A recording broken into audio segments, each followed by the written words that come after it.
प्रभावशाली व्यक्तित्व, प्रखर क्षमता, तेजस्वी चेहरा और एक सामान्य जीवन जीने वाले पंडित दीनदयाल उपाध्याय जी का जन्म 1916 में मथुरा से 26 किलोमीटर दूर दीनदयाल धाम कहे जाने वाले नगला चंद्रबन नामक गांव में हुआ था।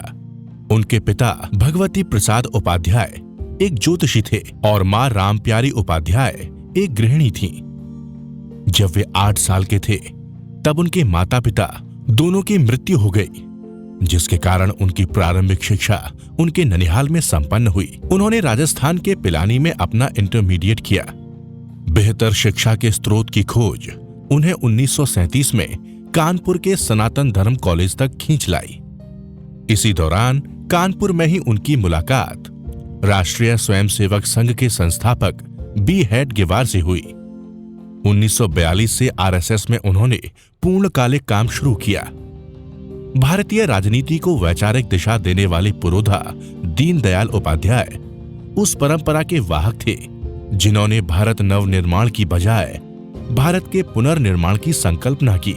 विपरीत परिस्थितियों में भी उन्होंने अपने छात्र जीवन में बहुत से पदक व छात्रवृत्तियां प्राप्त की।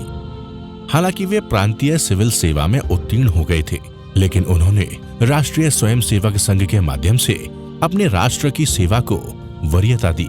पंडित दीनदयाल उपाध्याय एक दार्शनिक व चिंतनशील राजनेता थे। वे एक संगठक, अर्थशास्त्री व पत्रकार भी थे, जिन्होंने अपना संपूर्ण जीवन राष्ट्र की सेवा में समर्पित कर दिया। संघ के प्रचारक रहते हुए उन्हें एक नव सृजित राजनीतिक दल का नेतृत्व करने को कहा गया। भारतीय जनसंघ का संगठनात्मक नेतृत्व स्वीकारते हुए उन्होंने स्वयं को राजनीति में संस्कृति का प्रतिनिधि बताया।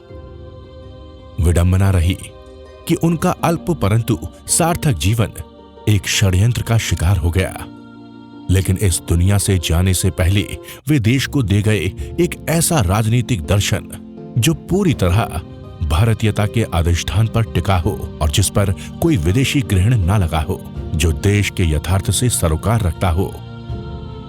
पंडित दीनदयाल उपाध्याय एक ऐसे देशभक्त, संगठन, पत्रकार, विचारक, दार्शनिक राजनेता थे जिन्होंने अपने पूर्ण समर्पण, श्रेष्ठ बुद्धिमता, दृढ़ संकल्प, अप्रतिम संगठनात्मक क्षमता एवं अपने उत्कृष्ट लेखन के माध्यम से अपना संपूर्ण जीवन राष्ट्र को समर्पित कर दिया। भारतीय अर्थनीति कैसी हो, इसका स्वरूप क्या हो, इन सारे विषयों को पंडित दीनदयाल उपाध्याय जी ने भारतीय अर्थनीति विकास की दिशा में रखा है। शासन का उद्देश्य अंत्योदय की परिकल्पना के अनुरूप होना चाहिए। इसको लेकर भी उनका रुख स्पष्ट है। जनसंघ के संस्थापक पंडित दीनदयाल उपाध्याय जी की स्मृतियों का संयोजन करने के लिए वाराणसी और चंदौली की सीमा पर गंगा किनारे स्थित पड़ाव चौराहा क्षेत्र के गन्ना शोध संस्थान परिसर में पंडित दीनदयाल संग्रहालय और उद्यान बनवाया जा रहा है, जिसे अंतिम पड़ाव के नाम से जाना जाएगा। यहाँ पर पंडित दीनदयाल उपाध्याय जी की 63 फीट की विशाल प्रतिमा स्थापित करने की ये परियोजना संस्कृति मंत्रालय भारत सरकार एवं संस्कृति विभाग उत्तर प्रदेश सरकार द्वारा वित्त पोषित है तथा वाराणसी विकास प्राधिकरण द्वारा अत्यल्प समय में उच्च गुणवत्ता के साथ इसका निर्माण करवाया गया है। राष्ट्रीय सेवा के प्रतीक स्तंभ की याद किए जाने वाले पुरोधा पंडित दीनदयाल उपाध्याय जी की इस प्रतिमा का लोकार्पण आज माननीय प्रधानमंत्री नरेंद्र मोदी जी द्वारा किया जा रहा है।